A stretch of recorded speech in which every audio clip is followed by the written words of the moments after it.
హైదరాబాద్లో దర్శించుకోవాల్సిన ప్రముఖ దేవాలయాల్లో ఈ సంఘి టెంపుల్ కూడా ఒకటి. ఈ టెంపుల్ చుట్టుపక్కల ఇంజనీరింగ్ కాలేజెస్ ఎక్కువగా ఉండడం వల్ల మనకు టెంపుల్లో ఎక్కువగా స్టూడెంట్స్ అయితే కనిపిస్తారు. అలాగే చాలా మూవీస్లో కూడా ఈ టెంపుల్ అయితే కనపడుతుంది.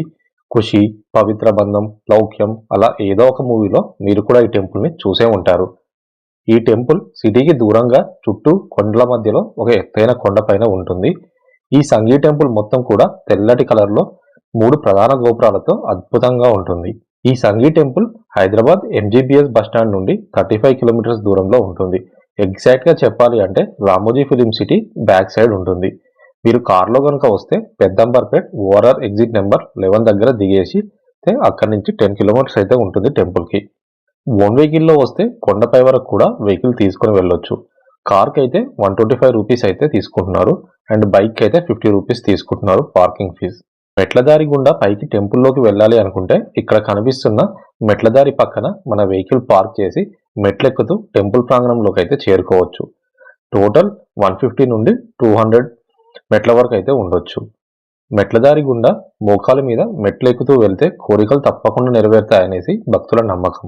మెట్లదారి గుండా వెళ్ళలేని వారు వెహికల్లో పై వరకు చేరుకోవచ్చు. ఇలానే వెళ్తే మెయిన్ ఎంట్రన్స్ వరకు కూడా. ఇక్కడ వెహికల్ పార్క్ చేసుకొని కొంచెం ముందుకు వెళ్తే కాళ్ళు కడుక్కోవడానికి ప్లేస్ అయితే ఉంటుంది. మెట్లదారిలో పైకి వచ్చిన వాళ్ళు కూడా మనకు ఇక్కడే కలుస్తారు. ఇంకా ఒక 10 మెట్లు ఎక్కితే టెంపుల్ లోపలికి అయితే వెళ్ళిపోతాం. ఈ రాజగోపురం దాటి లోపలికి వెళ్ళగానే ఎదురుగా ధ్వజస్తంభం అయితే ఉంటుంది. ఈ ధ్వజస్తంభం వెనకాల ప్రధాన ఆలయం ఉంటుంది. ఇది వెంకటేశ్వర స్వామి ఆలయం కాబట్టి మెయిన్ టెంపుల్ గర్భగుడిలో వెంకటేశ్వర స్వామి వారు 9 అడుగుల భారీ విగ్రహం రూపంలో మనకైతే దర్శనమిస్తారు. ఇంకా లెఫ్ట్ సైడ్లో పద్మావతి అమ్మవారి ఆలయం ఉంటుంది. రైట్ సైడ్లో శివాలయం అయితే ఉంటుంది. ఇవే కాకుండా ఇంకా ఇక్కడ చాలా ఉపాలయాలు అయితే కూడా ఉన్నాయి. ముందుగా ప్రధాన ఆలయంలో వెంకటేశ్వర స్వామిని దర్శించుకొని రైట్ సైడ్లో ఉన్న శివాలయంకి అయితే వెళ్ళండి. ఎదురుగా ఆ నందీశ్వరుడు దర్శనమిస్తాడు. ముందుగా శివాలయంలో దర్శనం చేసుకొని బయటికి రాగానే రైట్ సైడ్లో ఒక మూలకు నవగ్రహాలు అయితే కనిపిస్తాయి. నవగ్రహ దర్శనం చేసుకొని లెఫ్ట్ సైడ్కి వస్తే ఒక వరుస క్రమంలో ఉపాలయాలు అయితే కనబడతాయి. మొదట దుర్గాదేవి దర్శనం ఇస్తుంది. అలానే కొంచెం పక్కకు వెళ్తే సుబ్రహ్మణ్య స్వామి వారి దర్శనం కూడా ఇస్తారు. ఇవన్నీ కూడా చిన్న చిన్న ఆలయాలు కానీ చాలా బాగుంటాయి.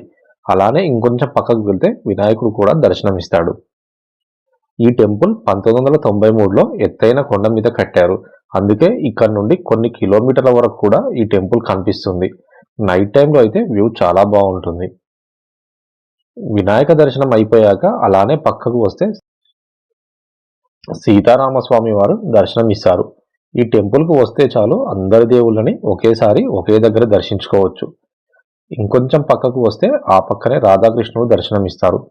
ఈ విగ్రహాలన్నీ కూడా పాలరాతితో చేయడం వల్ల చాలా అట్రాక్టివ్గా ఉంటాయి. ఇక్కడ 3 రాజగోపురాలు అయితే ఉన్నాయి. అవి 45 అడుగుల ఎత్తులో ఉంటాయి కాబట్టి చుట్టుపక్కల ప్రాంతంలో ఉన్న వారికి ఆ గోపురాలు క్లియర్గా కనిపిస్తాయి. ప్రధాన ఆలయంలో ఉన్న వెంకటేశ్వర స్వామి అచ్చం తిరుమల మూల విరాట్ని పోలైతే ఉంటుంది. స్వామివారికి అక్కడ జరిగే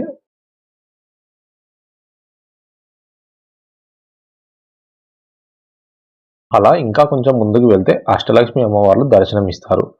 ఎదురుగా కనపడుతుంది కదా, మనం చుట్టూ తిరుగుతూ అష్టలక్ష్ములందరినీ ఒకేసారి దర్శనం చేసుకోవచ్చు. ఇక్కడ చాలా బాగా డిజైన్ అయితే చేశారు.